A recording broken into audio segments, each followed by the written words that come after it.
مسئولان دانشکده اداره‌کنی دولتی نزد پرزیدنت تاجیکستان، اکادمی علم‌ها و وزارت معارف با پژوهش به قول آنها درس نوی مکتب دولتداری امامعلی رحمان آغاز کردند. قرار است تا آخر سال 2017 از روی این فن به خدمتچیان دولتی و دیپلمات‌های جوان درس داده شود.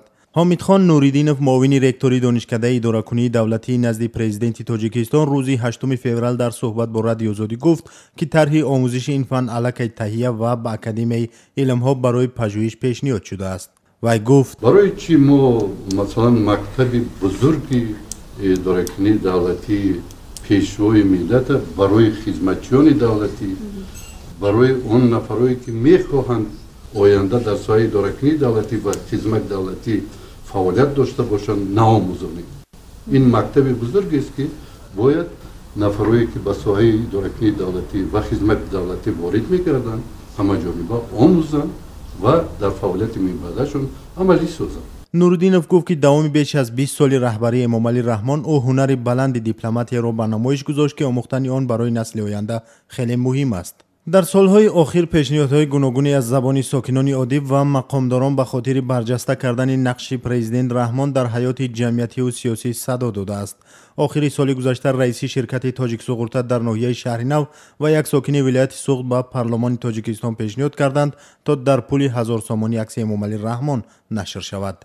در ولایت بدخشان با پیشنهاد ساکنان محلی نام دهه‌ای به افتخار پرزیدنت رحمان آباد گذاشته شد، در حالی که در گذشته رسمی نامگذاری کردن مکان یا شهر به افتخار شخص زنده رایج نبود. شاکر جان حکیموف، دکتر علمی حقوق و معاون اول رئیس حزب سوسیال دموکرات تاجیکستان، روز 8 فوریه بر رادیو آزادی گفت چنین اقدام‌ها این اکادمی علم‌ها و مؤسسه‌های مربوطه دولتی تاجیکستان ادامه مداحی و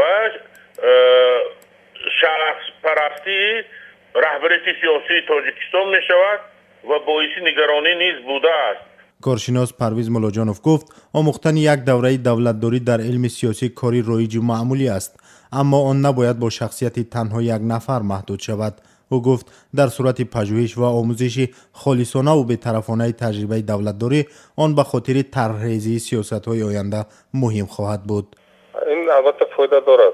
برای ما آموختن تجربه سالهای 80 و 90 و عموما دوره شوروی هم خیلی مهم است. ما باید اون تاریخ خود را دانیم که آینده خود را تحریزی نماییم. برای همین البته این یک فایده دارد، چون که رهبری دولت در دوام زیاد از 20 سال هم دولت را رهبری کرد و البته برای تجربه ما این فایده آورد که البته نه تنها یک تجربه یک شخص را آموختن در کل، که تجربه شخصان گوناگون که در تاریخ همون 20 ساله ما بود. امامعلی رحمان سال 1992 به حیث رئیس شورای عالی به قدرت رسید و سال 1994 تا کنون به حیث پرزیدنت تاجیکستان عمل میکند.